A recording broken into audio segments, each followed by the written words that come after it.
کسی کے گیت گاتے ہیں، کسی کی شان اور عظمت کو بیان کرتے ہیں تو وہ بھی کس کے لیے؟ اللہ کے لیے۔ اور اگر کسی سے نفرت کرتے ہیں اس کے برے عمل کی وجہ سے، اس کے گناہوں کی وجہ سے، تو وہ بھی اللہ کی رضا کے لیے کرتے ہیں۔ اللہ تعالیٰ نے قرآن پاک کے اندر ارشاد فرمایا، یا ایھا الذین آمنوا اتقوا اللہ وکونوا مع الصادقین، کہ اے ایمان والو تقوی اختیار کرو، پرہیزگاری اختیار کرو، وکونوا مع الصادقین، جو سچے لوگ ہیں، پاکیزہ لوگ ہیں، جن کا وتیرہ یہ ہے کہ زبان پہ جب بھی کلمات آتے ہیں تو سچائی کے، حق کے کلمات آتے ہیں، ان لوگوں کی سنگت اختیار کر لو،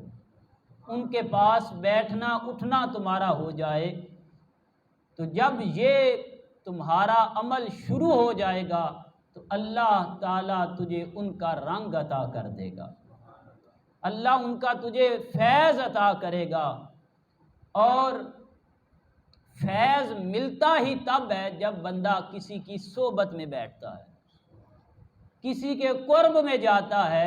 تو وہاں سے فیض ملتا ہے۔ اسی لیے ہم کہتے ہیں کہ اس جہان کے اندر انبیاء کے بعد،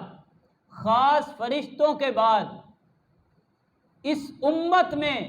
جن لوگوں کا مقام مرتبہ سب سے بلند ہے وہ صحابہ ہیں، اس لیے کہ انہیں حضور کی سنگت ملی ہے، انہیں حضور کی صحبت ملی ہے۔ تو صحبت یہ پہلا معیار ہے فیض لینے کا، یہ پہلا ذریعہ ہے فیض لینے کا، کہ بندہ بیٹھتا کن کے پاس ہے، وہ لوگ کیسے ہیں، وہ ہستیاں کیسی ہیں، ان کی زندگی کا بیٹھنا اٹھنا، ان کا معمول کیسا ہے، تو بندے کو پھر وہاں سے ویسا ہی فیض ملتا ہے جس طرح کا اس کا عمل ہوتا ہے۔ اس لیے حضور اکرم صلی اللہ تعالیٰ علیہ وآلہ وسلم نے ارشاد فرمایا، صحابہ نے عرض کی یا رسول اللہ سب سے افضل عمل کیا ہے، بہترین عمل کون سا ہے؟ تو سرکار نے فرمایا الحب فی اللہ والبغض فی اللہ، فرمایا اللہ کی ذات کے لیے محبت اور اللہ کی ذات کے لیے ہی نفرت، یہ سب سے بہترین عمل ہے۔ افضل عمل یہی ہے کہ تمہارا کسی کے ساتھ پیار کرنا، تمہارا کسی کے پاس بیٹھنا اٹھنا، تمہارا کسی کو دینا، تمہارا کسی کے ساتھ بھلائی کرنا، یہ بھی خدا کے لیے ہو، تمہارا کسی سے دور ہونا وہ بھی خدا کے لیے ہو، یہ افضل عمل یہ ہے۔ اس لیے ہم نیک لوگوں کے ساتھ سنگت رکھتے ہیں، اولیاء کرام کے ساتھ سنگت رکھتے ہیں، ان کے ساتھ اپنا رشتہ جوڑتے ہیں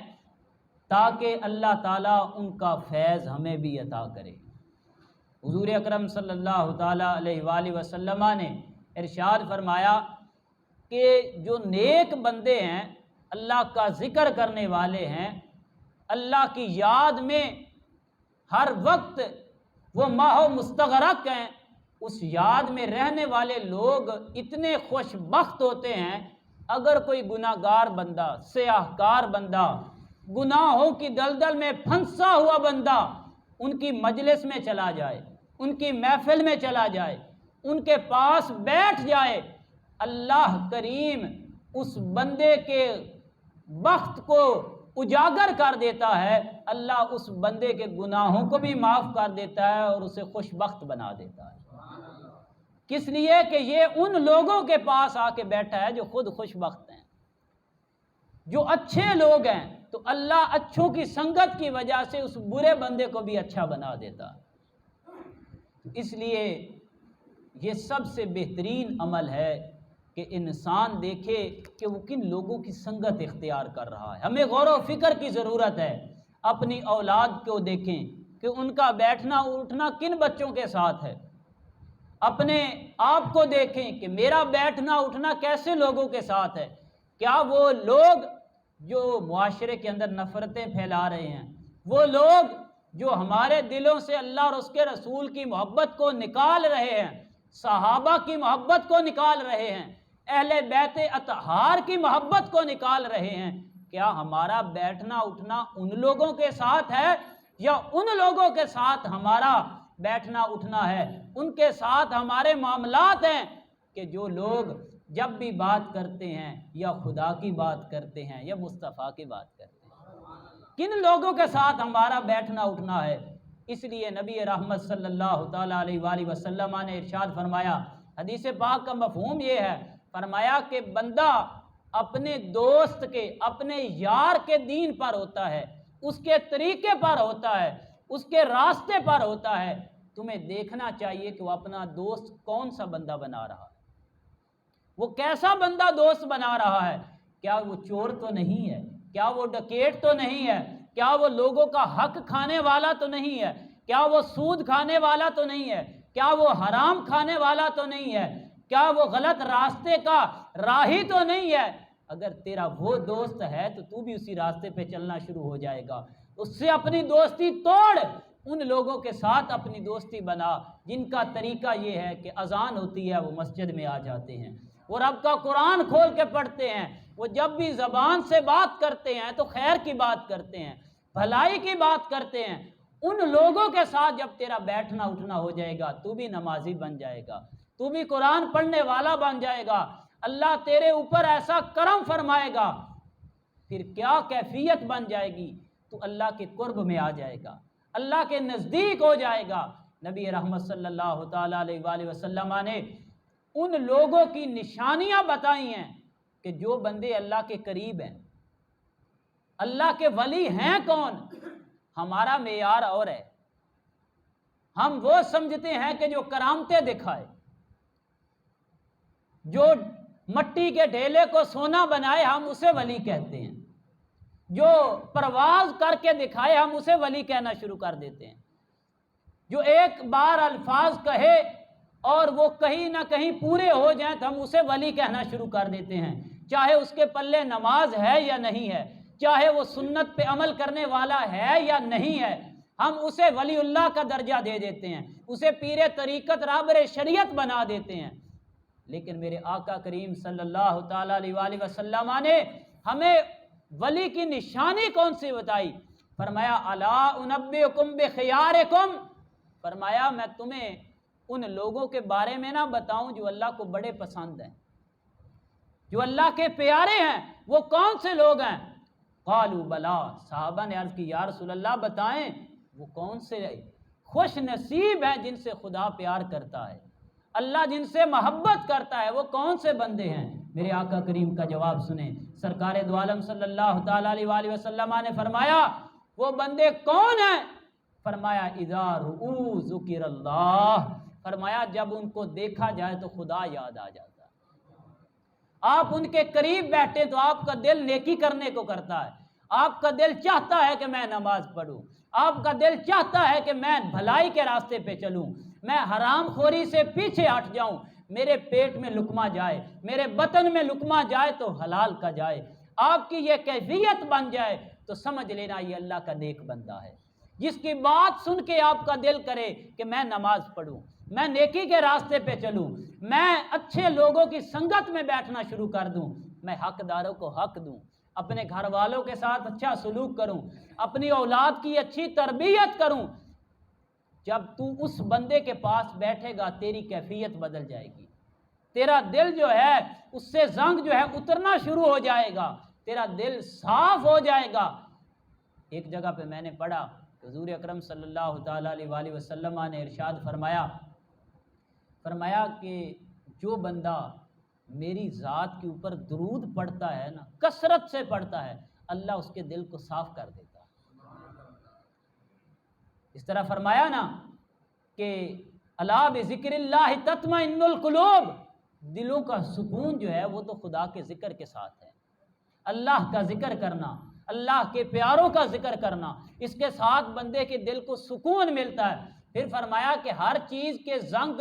کو دور کرنے کے لیے کوئی نہ کوئی چیز موجود ہوتی ہے، ریگ مال ہوتا ہے زنگ کو دور کرنے کے لیے، فرمایا دل کا زنگ دور کرنا ہو تو خدا کا ذکر کیا کرو،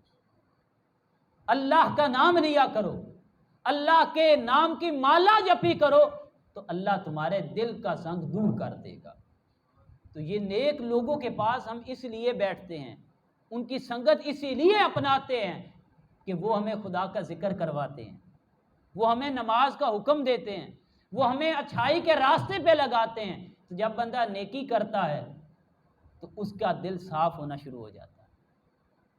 آپ نے کبھی دیکھا ہو گلاس ہو اور اس کے اندر گندا پانی ہو، یا اندر سے گندا گلاس ہو، آپ اس کے اوپر سے پانی صاف ڈالنا شروع کر دیں تو ایک لمحہ آئے گا، ایک وقت آئے گا کہ وہ سارا گندا پانی باہر نکل جائے گا، صاف پانی گلاس میں رہ جائے گا۔ یہی کیفیت ہوتی ہے کہ گناہوں سے ہمارا اندر، ہمارا قلب، ہمارا دل سیاہ ہو چکا ہوتا ہے۔ جب ہم نیکی کرتے ہیں تو وہ تسلسل چلنا شروع ہو جاتا ہے، نیکی کے ساتھ ہمارا دل پاک ہونا شروع ہوتا ہے، وہ کدورت، وہ نفرتیں، وہ بغض، وہ عداوتیں وہ دل سے نکل جاتی ہیں، پھر محبت آ جاتی ہے، پھر بندہ لوگوں کے ساتھ وہ بات کرتا ہے جس کے ساتھ لوگوں کو فائدہ ہوتا ہے۔ حضور اکرم صلی اللہ تعالیٰ علیہ وآلہ وسلم نے ارشاد فرمایا کہ جو لوگ نیکوں کی مجلس میں بیٹھتے ہیں، نیک لوگوں کی سنگت اختیار کرتے ہیں، ان کی مثال کیا ہے، اور جو لوگ بروں کی سنگت اختیار کرتے ہیں ان کی مثال سرکار دو عالم صلی اللہ تعالیٰ علیہ وآلہ وسلم نے آسان لفظوں میں ہمیں بیان فرمائی۔ سرکار نے فرمایا کہ نیک لوگوں کی سنگت، اچھے لوگوں کی سنگت اس طرح ہے جس طرح عطار کی دکان ہوتی ہے، عطر والے کی دکان ہوتی ہے، وہاں پہ آپ جاتے ہیں، ان کے پاس بیٹھتے ہیں، یا تو آپ ان سے خوشبو خریدیں گے خوشبو آپ لگائیں گے، آپ کو خوشبو آئے گی، آپ کے پاس بیٹھنے والوں کو بھی خوشبو آئے گی۔ اگر آپ خوشبو نہیں بھی لیتے، خریدتے نہیں بھی ہیں، لیکن جہاں بیٹھے ہیں وہاں سے تو خوشبو آ رہی ہے، وہ دکان تو عطر والی ہے نا، تو تجھے خوشبو آئے گی، تیرا وجود جو ہے سکون میں آ جائے گا۔ فرمایا یہ اچھے لوگوں کی مثال ہے کہ تو ان کے پاس بیٹھے گا، اگر ان سے کوئی اچھی بات لے لے گا تو تو جہاں بھی جائے گا لوگ تیرے ساتھ جڑنا شروع ہو جائیں گے۔ اگر تو ان کے بات نہیں بھی مانتا، وہاں بیٹھنے کی وجہ سے اللہ تجھے اچھائی والے لوگوں میں شامل کر لے گا، تو اچھے لوگوں میں تیرا شمار ہوگا۔ لیکن وہ بندہ جو بروں کے پاس بیٹھتا ہے، بروں کی مجلس اختیار کرتا ہے، فرمایا اس کی مثال ایسے ہے کہ جس طرح لوہار کی دکان ہوتی ہے، وہاں پہ آپ جاتے ہیں، وہ لوہار کام کر رہا ہوتا ہے، اب آپ نے وہاں سے کوئی چیز خریدی نہیں ہے، خریدیں گے تو چنگاریاں آئیں گی،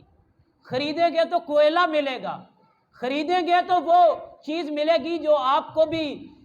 نقصان دے رہی ہے، لوگوں کو بھی نقصان دے رہی ہے، دھواں مل رہا ہے، خریدیں گے پھر بھی نقصان ہے، نہیں خریدیں گے پاس بیٹھیں گے دھواں تو آ جائے گا نا۔ تو فرمایا یہ مثالیں ہیں۔ وہ شاعر نے کہا تھا نا کہ چنگے بندیاں دی یاری جویں دکان اتاراں، سودا لئیے یا نہ لئیے بھلے آن ہزاراں۔ وہاں سے بندے کو خوشبو ملتی ہے، وہاں سے بندے کو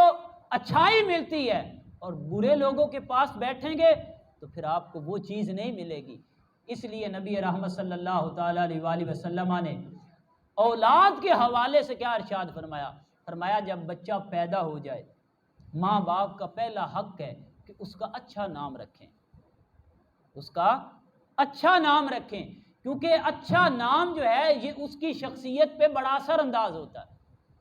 بندے کی ذات پہ اچھے نام کا بڑا اثر ہوتا ہے۔ اس لیے آپ نے سنا ہوگا نبی رحمت صلی اللہ تعالیٰ علیہ وآلہ وسلم جب کوئی بندہ مسلمان ہوتا تو حضور سب سے پہلے اس کا نام پوچھتے تھے، فرماتے بتا تیرا نام کیا ہے۔ اگر کسی کا نام بت کے نام پر ہوتا، پہلے نام تھے نا بتوں کے، کیونکہ وہ بتوں کی عبادت کرتے تھے، تو کسی کا نام عبد العزیٰ تھا، عزیٰ بت کا نام تھا، کسی کا نام عبد الکعبہ تھا، کعبے کا بندہ، تو سرکار نے وہ نام تبدیل کیے۔ سرکار نے فرمایا تم نام رکھا کرو عبد الرحمن، رحمان کا بندہ، عبداللہ اللہ کا بندہ۔ تو یہ پہلے حق ہیں ماں باپ کے کہ وہ نام رکھیں تو اچھا نام رکھیں۔ ہمارے معاشرے کے اندر بڑی عجیب صورتحال ہے، جب بچہ پیدا ہوتا ہے نا تو سارے خاندان والے اکٹھے ہو کے بیٹھ جاتے ہیں، وہ کہتے ہیں کہ ایسا نام رکھنا ہے جو ہمارے پورے خاندان میں کسی نے نہ رکھا ہو۔ یہ کیفیت بن جاتی ہے نا۔ اب نام تو رکھ لیتے ہیں لیکن یہ نہیں پتہ اس نام کا معنی کیا ہے، پتہ ہی نہیں ہوتا۔ تو یہ ماں باپ کے پہلے حق ہیں اولاد پر کہ ان کا اچھا نام رکھے، پھر اس کے بعد اولاد کی نگہبانی کرے، ان کا خیال رکھے۔ ان کی نگہبانی کس اعتبار سے کریں؟ ایک اگر بچہ پیدا ہوا، اب اسے جیسا ماحول ملے گا وہ ویسا بن جائے گا۔ اگر اسے آپ نے گھر کے اندر نفرتیں سکھلائی ہیں تو وہ بچہ باہر نفرتیں پھیلائے گا۔ اگر آپ نے اس بندے کو، اس بچے کو، اس نوجوان کو اگر آپ نے خیر کی باتیں بتائی ہیں، محبت کی باتیں بتائی ہیں، تو وہ باہر بھی بات کرے گا تو بھلائی کی بات کرے گا۔ یعنی اس کو ماحول اچھا دیں، اس کی کمپنی اچھی ہونی چاہیے کہ وہ بچہ کس ماحول کے اندر اپنی زندگی بسر کر رہا ہے۔ تو اس لیے ہم اولیاء اعظام کے پاس جاتے ہیں کہ وہ لوگ جو گناہگار ہیں، وہ لوگ جو سیاکار ہیں، وہ ان لوگوں کی مجلس میں جائیں، انہیں ماحول اچھا ملے گا، وہ لوگ بھی اچھے بن جائیں گے۔ یہ عرس جو ہوتے ہیں، اولیاء کرام کے مزارات پہ جانے کا مقصد یہی ہوتا ہے، نیک لوگوں کے پاس جانے کا فلسفہ یہی ہے کہ وہ ہمارے دلوں کو پاک کرنے کا طریقہ بتاتے ہیں، وہ ہمیں قرآن بتاتے ہیں پڑھنا، وہ ہمیں نماز کا حکم دیتے ہیں۔ لیکن وہ پیر، وہ جاہل لوگ کہ جو نہ خود نماز پڑھتے ہیں، نہ لوگوں کو نماز پڑھنے کا حکم دیتے ہیں، اور صرف ان کا کام یہی ہے کہ کسی کی ماں، بہن، بیٹی کی چادر کو سر سے اتار دینا،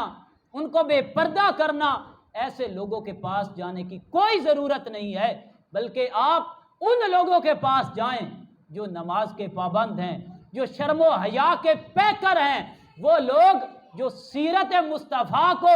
اپنے جسم کے اندر اس طرح راسخ کر چکے ہیں کہ لوگ انہیں دیکھتے ہیں تو کہتے ہیں یہ محمد عربی کا غلام آ رہا ہے۔ نعرہ تکبیر، نعرہ رسالت، نعرہ حیدری۔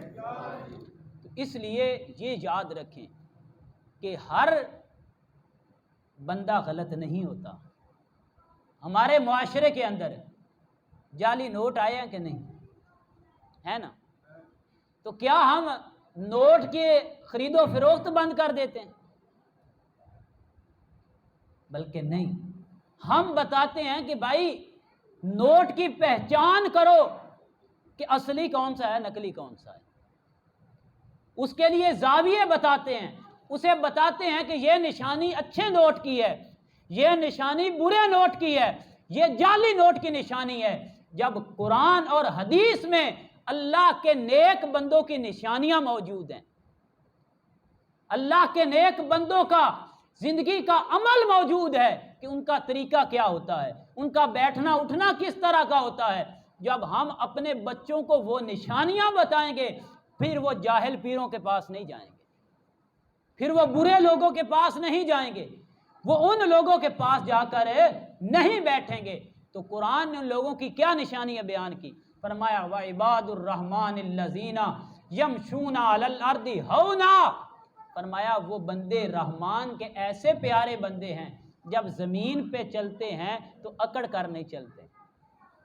عاجزی انکساری کے ساتھ وہ بندے چلتے ہیں، تکبر غرور نہیں کرتے۔ آج کوئی بندہ اس کا دادا پردادا پیر ہوتا ہے، وہ چھوٹا بچہ جو ہے وہ اپنے آپ کو یہ سمجھتا ہے کہ لوگ آئیں میرے ہاتھ چومیں، میرے پاؤں چومیں۔ یار تو اپنے دادے یا باپ جیسا کام تو کر کے دکھا، تو ان جیسا عمل تو کر کے دکھا، تو ان جیسا بن کے تو دکھا۔ اس لیے وہی پیر کہلا سکتا ہے جو قرآن پہ عمل کرتا ہے، مصطفیٰ کے فرمان پہ عمل کرتا ہے۔ آپ اسی کے ہاتھ میں ہاتھ دیں۔ آج میں آپ کو یہ بتانا چاہتا ہوں کہ ایک ہستی جس کے درگاہ سے میں پڑھا ہوں، میں نے ان کی کتابوں کو پڑھا ہے، ان کی تفسیر کو پڑھا ہے، ان کی سیرت کی جو کتاب لکھی ہوئی ہے سرکار کی سیرت پہ اس کو پڑھا ہے۔ اگر آپ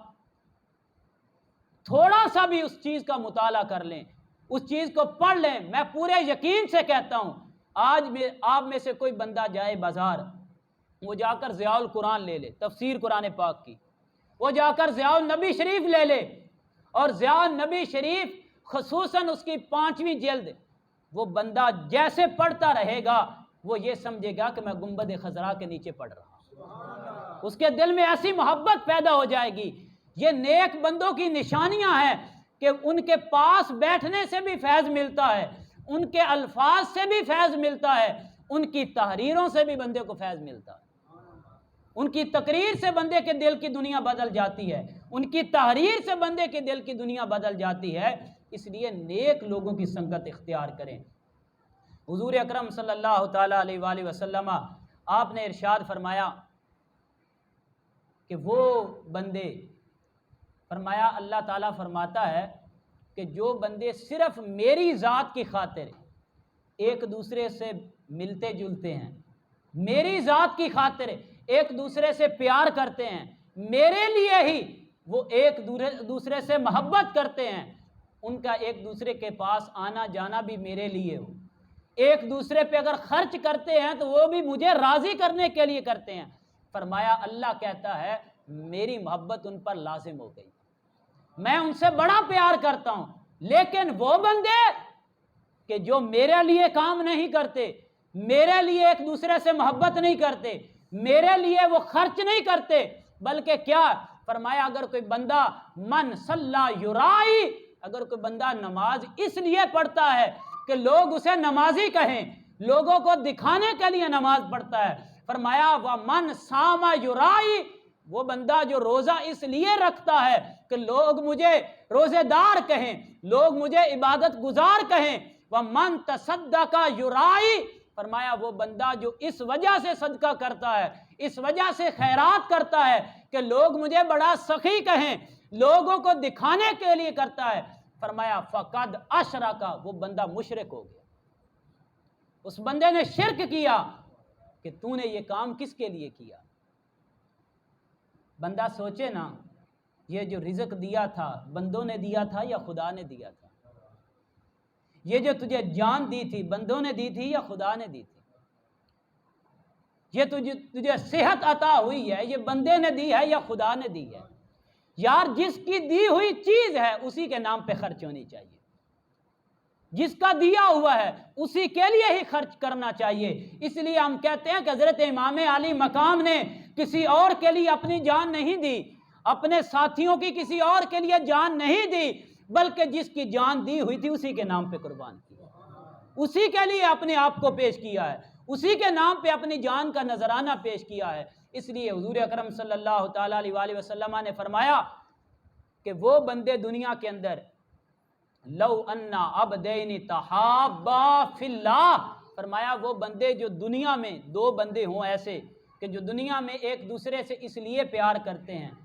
کہ یہ خدا کا بندہ ہے، یہ خدا کا پیارا ہے، اللہ کی رضا کے لیے دو بندے ایک دوسرے سے محبت کرتے ہیں، لیکن ان کی دنیا کے اندر ملاقات نہیں ہوتی۔ بندے کے ایسے ہیں نا کافی، کچھ ایسے اولیاء اعظام ہیں، پاک بندے ہیں، نیک ہستیاں ہیں، کچھ ایسے علماء بھی ہیں، بندے کی حسرت رہتی ہے یار ان سے مجھے سلام لینے کا موقع مل جائے، ان کے پیچھے جمعہ پڑھنے کا موقع مل جائے۔ ایسے بندے ہیں نا، ایسی ہستیاں موجود ہیں نا۔ تو سرکار نے فرمایا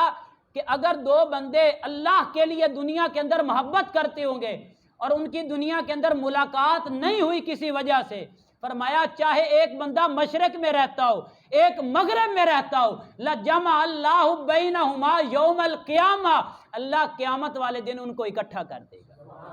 قیامت والے دن ان کو اکٹھا کرے گا اور اللہ کہے گا ھذا الذی کنت تحبہ، فرمایا یہ وہ بندہ ہے جس سے تو دنیا میں میری ذات کے لیے پیار کرتا تھا، آج میں تیری اس کے ساتھ ملاقات کرواتا ہوں۔ ہم بھی یہی کہتے ہیں، ہم اللہ کے رسول سے محبت کرتے ہیں تو خدا کے لیے کرتے ہیں، صحابہ سے محبت کرتے ہیں تو اللہ کے محبوب کی نسبت کی وجہ سے کرتے ہیں، اہل بیت اطہار سے محبت کرتے ہیں تو سرکار کی نسبت کی وجہ سے کرتے ہیں۔ اس لیے کہ ہمیں یہ یقین ہے کہ ہم نے ان لوگوں سے نسبت اختیار کی ہے، ان کے ساتھ محبت کی ہے جو خدا سے بھی پیار کرتے ہیں، اس کے محبوب سے بھی پیار کرتے ہیں۔ ہمارا معیار کوئی اور نہیں ہے، ہمارا معیار کیا ہے؟ اللہ کے رسول نے جس کو پسند کیا ہے ہمیں بھی وہی پسند ہے۔ حضور نے صحابہ کو پسند کیا، ہمیں وہ پسند ہے۔ حضور نے اپنے گھر والوں کو پسند کیا، ہمیں وہ پسند ہے۔ وہ شاعر نے کہا تھا قرآن میں بیان پروردگار ہے، قرآن میں بیان پروردگار ہے، میرے نبی پہ سارا دار و مدار ہے، قرآن میں بیان پروردگار ہے، میرے نبی پہ سارا، تھوڑا سا پڑھے نا، میرے نبی پہ سارا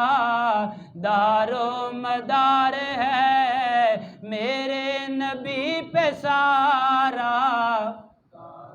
میرے نبی پہ سارا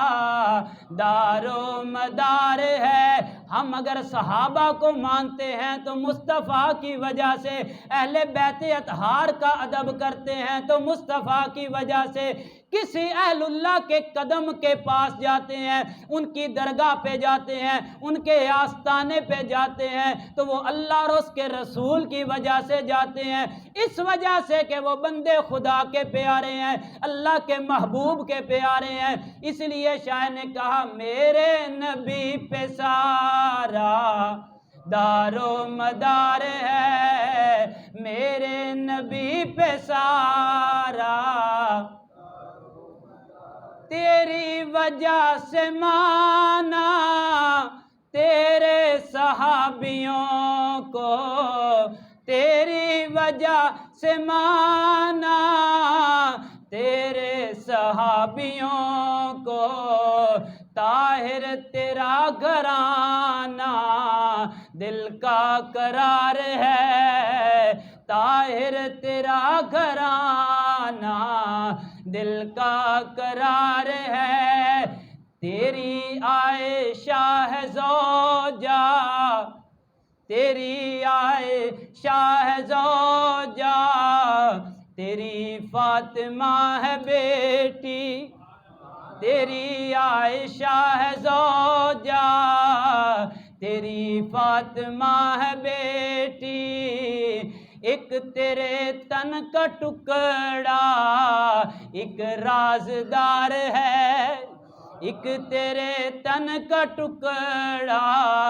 ایک رازدار ہے، میرے نبی پہ سارا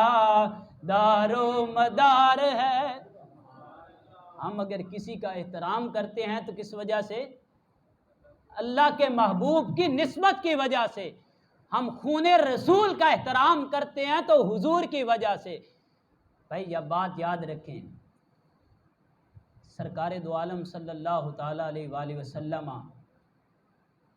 آپ کے جسم سے جس چیز کو نسبت ہو جاتی ہے ہم اس کا بھی احترام کرتے ہیں، صرف اس کا نہیں، اگر جسم کے علاوہ کسی اگر ممبر کو اگر کھجور کا ایک تنا ہو، اس کے ساتھ چند لمحے چند دن میرے آقا ہاتھ رکھ کے خطبہ ارشاد فرمائیں، ہمیں وہ بھی تنا بھی پیارا لگتا ہے۔ بھائی اگر کھجور کے تنے سے ہمیں پیار ہے، مدینے کی گلیوں سے پیار ہے، ابو بکر سے کیوں نہیں پیار ہمیں؟ حضرت عمر سے کیوں نہیں پیار؟ جن کی بیٹیاں سرکار کے گھر میں ہیں، حضور کی زوجہ سے ہم اسی لیے پیار کرتے ہیں، حضور کی ازواج سے اس لیے پیار کرتے ہیں کہ وہ حضور کے گھر میں ہیں، حضور کی اہل بیت کا اس لیے احترام کرتے ہیں کہ وہ حضور کے گھر میں ہیں۔ ہمارا معیار صرف حضور کی ذات ہے، جو میرے مصطفیٰ کو پسند ہے وہ ہمیں پسند ہے، بس اس کے علاوہ ہمارا کوئی معیار نہیں ہے۔ ابھی یہ آج سے عرس پاک حضور ضیاء الامت پیر محمد کرم شاہ الازہری رحمۃ اللہ تعالیٰ علیہ بیرا شریف کے اندر آپ کا سالانہ عرس پاک ہو رہا ہے۔ اس موقع پہ سب سے بڑی اہم بات جو آپ احباب کو میں بتانا چاہتا ہوں وہ یہ ہے کہ یہ ہفتے کا دن اور اتوار کی رات سرکار دو عالم صلی اللہ تعالیٰ علیہ وآلہ وسلم کے منہ مبارک کی زیارت کروائی جائے گی۔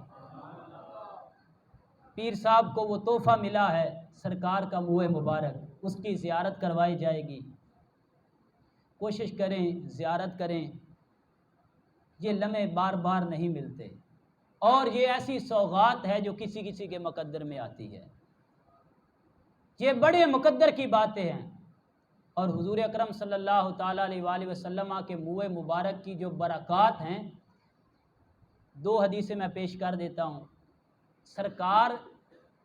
اپنے منہ مبارک، منہ سے مراد ہے بال مبارک، سرکار اپنے منہ مبارک خود صحابہ میں تقسیم کرتے تھے، خود، تاکہ اپنے محبوب کی یاد اپنے پاس رکھیں۔ صحابہ نے حضور کی باتوں کو بھی یاد کیا،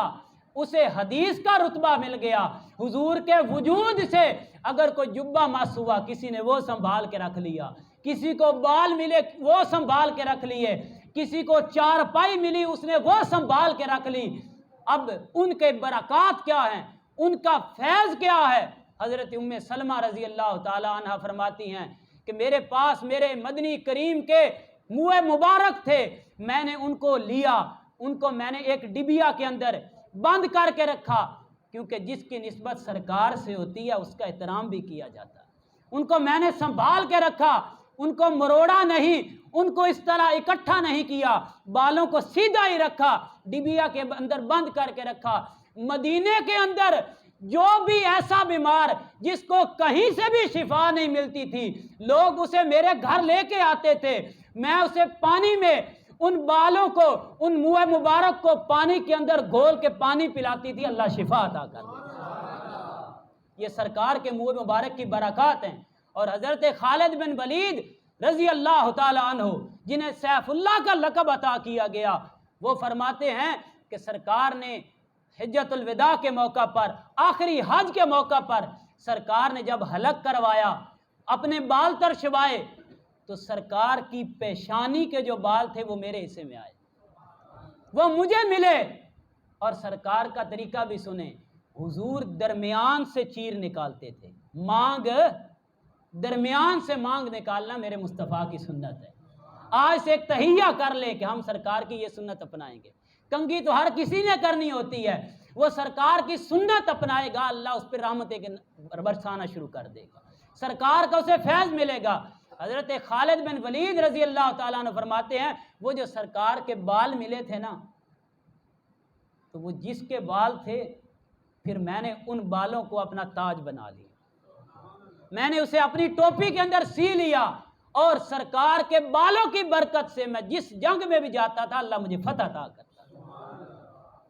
اس لیے سرکار کے منہ مبارک کی اگر زیارت مل جائے تو یہ بڑی بات ہے۔ میں اکثر اوقات ربیع الاول کے مہینے کے اندر یہ بات بیان کرتا ہوں، میری زندگی کے اندر یہ بات سب سے بڑی بات ہے۔ میرا مزاج اپنا ہے، میرا ایک اپنا دلی کیفیت ہے، ہر بندے کی اپنی کیفیت ہوتی ہے۔ ایک بادشاہ تھا جس کا نام صفارہ تھا، صفارہ بادشاہ۔ یہ عمل ضرور ہے، انسان وہ عمل کرے، نیکی کے راستے پہ چلے، لیکن بخشش، مغفرت، جنت اسی کو ملے گی جو مصطفیٰ کا وفادار ہوگا۔ دین سے غداری کبھی نہ کریں، دین سے دھوکہ کبھی نہ کریں، اپنا مال جاتا ہے تو جانے دیں، لیکن دین کے ساتھ کبھی دغا نہ کریں، دھوکہ نہ کریں۔ وہ صفارہ بادشاہ کھڑا تھا ایک مرتبہ، اس کا لشکر آیا، اس نے کہیں فوج بھیجنی تھی، کھڑا کر دیا لشکر سامنے، اور دیکھتا ہے کہ بڑے کڑیل جوان، نوجوان، بڑے شاہ سوار نظر آتے ہیں بندے، تو دل میں خیال آیا کاش میرے مصطفیٰ کا دور ہوتا، حضور کا زمانہ ہوتا، میرا محبوب مجھ سے بندے مانگتا کہ مجھے جنگ کے لیے چاہیے، میں اپنے نوجوان پیش کر دیتا، میں اپنے لشکر پیش کر دیتا۔ وہ ایک لمحے کے لیے خیال آیا، وہ خیال چلا گیا، صفارہ فوت ہو گیا، زندگی کا وقت ہے وہ ختم ہو گیا، قبر میں چلا گیا۔ ایک رات اس کا ایک دوست خواب میں دیکھتا ہے کہ صفارے کے ساتھ اس کی ملاقات ہوتی ہے، پوچھتا ہے صفارہ بتا تیری زندگی کے اندر تو نے بادشاہت کی، بڑا کچھ کمایا، قبر میں تیرے کام کون سی چیز آئی؟ قبر کے اندر تجھے کس چیز نے نجات دی؟ وہ کہنے لگا بس مصطفیٰ کا وہ ایک لمحے کا خیال ہی پار لگا گیا۔ وہ ایک لمحے کا جو خیال آیا تھا کہ میرا محبوب ہوتا، وہ مجھ سے بندے مانگتا، میں اپنے محبوب کو پیش کر دیتا۔ اللہ نے کہا تو نے میرے محبوب کے لیے وہ جذبہ رکھا تھا، وہ محبت رکھی تھی، باقی عمل بعد میں دیکھوں گا، اسی کا صدقے تجھے بخش دیا۔ اس لیے محبت کریں، پیار کریں لوگوں سے، تو وہ یہی نتیجہ رکھیں ذہن کے اندر کہ ہم اگر کسی کو دیتے ہیں تو وہ بھی خدا کے لیے، کسی سے پیار کرتے ہیں تو وہ بھی خدا کے لیے۔ اللہ پاک عمل کرنے کی توفیق عطا